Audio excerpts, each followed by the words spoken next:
Welcome to the testing world. So till previous session we have seen what is class, object, method. Method we have seen in very detail. Apart from it we have seen what is variable and constant. Now I'll show you constructor. So here in the constructor we need to understand what is constructor and why we are going to use constructor. So first I'll explain you what is constructor, then we'll check how we can create constructor, and at the end I'll show you why we are going to use constructor. So here constructor can be defined as similar to the method. Okay, let me go to the Eclipse, and we have in a class, as I updated you, we can have a variable, constant, method and constructor. We already seen variable, constant and method. Now I'll show you constructor. So constructor are similar to the method, but constructor name is always same as the class name. So if you check it here, constructor are similar to the method. Constructor name is always same as the class name. Okay, let me write a method over here. So I'm just writing like public void, and I'm creating a method with the name testing. So that's my method. If I say what is constructor, so constructor is similar to the method, but constructor name is always same as the class name. So if the class name is A, we have to write A as a constructor name. So here we are creating constructor. So constructor are similar to the method, constructor name is always same as the class name. Constructor can take argument but never returns a value. Okay, that is very important. As of now we are creating constructor, and here we have defined void. Void means as of now we are not going to return any value, but constructor never returns any value. Because constructor never returns any value, so we need not to write this void. That is the syntax of constructor. So I can say constructor are similar to the method. Constructor name is always same as the class name. In case of the method you can have any name, but constructor name must always be class name. Constructor never returns a value. We have removed void. Okay, as you can write any code in the different method, here we can also write different lines of code. So I'm just writing like hello constructor. As of now I'm just printing something. So now we have a constructor, and in the constructor we are doing some task, we are printing some data. Okay, now constructor is ready. Previously we have seen if we want to call any method, first of all we have to create object, and by using that object we can call any method that we have seen previously. Now the point is how to call constructor. Actually we need not to call constructor. When we create object of the class, constructors are automatically called. So here you can pick the difference between method and constructor. By using the object you have to call method, but here when we create object, constructors are automatically called. We need not to call it. Okay, let me show you. I'm just saving it and running it. As I run, this main will execute. Inside the main you are creating object of the A class. So now constructor of the A class is executing. So here you can notice that was the print statement, and we are getting that output.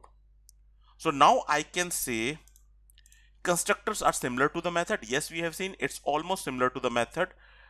We have to create a body of the constructor, we have to give name of the constructor. So its syntax is quite similar to the method. Constructor name is always same as the class name, that we have seen.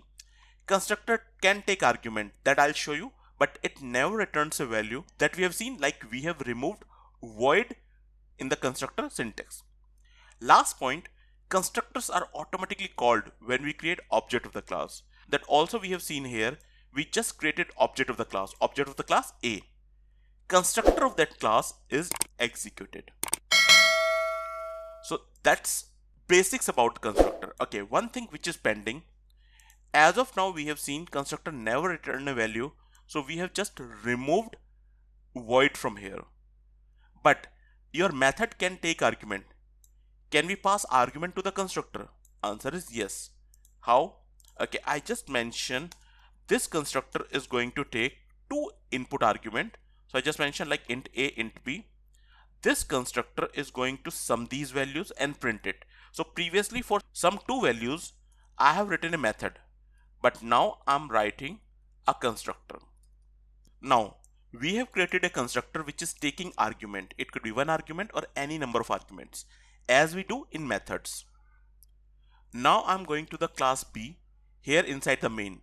Here we are creating object of the class. So when we create object of the class constructor call, we are not calling it explicitly. Then how to pass value to the constructor, or I'll say argument to the constructor? So while creating object, we have a bracket on the right hand side. Whatever the value you want to pass to the constructor, you can write it over here. So I'll just write like 23 and 11. So I'm passing these two values to the constructor. Constructor will work accordingly. Let me execute. Now you got 34. Why we get 34? Because these are the two numbers 23 and 11. It will sum and print. So addition which we are doing before by using method, now we are doing the same task by using constructor. Then what's the difference between them? You can easily understand. We are not calling constructor. It automatically execute. So if I try to create two objects of the class, okay, first object I have created, I'll create one more object like this. So every time we create a new object, constructor will be called. So now constructor is calling two times and it is automatically called. We are not calling it, but we have to call method. So I can say constructors are implicitly called, automatically called, and method we have to call it. So here we have seen basics about constructor. Constructors are almost similar to the method. Name is always same as the class name. Constructor can take argument but never returns a value. Constructors are automatically called when we create object of the class. So if we create 10 object of the class, it is going to be called 10 times. Okay, one more thing I want to show you. We can have many methods in a class. Can we have more than one constructor? Answer is yes. Then how we can create it? We can create like public constructor name, and that is one more constructor. So here we have two constructor, and in both cases name is similar to the class. But whenever you are creating more than one constructor, always remember we cannot have same number of arguments, same number and same data type of the argument. Now we have two constructors. If I create object of the class, which one will be called? Okay, let's see. When we create object of the class, and if we do not pass any data, so the constructor without any argument will be called. Let's see over here. So that is constructor without argument. But if we pass two argument while creating object, so I'll just come here and passing two argument. So the constructor with two arguments will be called. So can we have more than one constructor? Yes. Which one will be called? Depends how many arguments you are passing. If we have more than one constructor, it could not be exactly same. Number of argument or their data type should be different. So here we have seen basics about constructor. In the next session, I'll show you why we are creating constructor. That's all we have. Thanks for watching this video.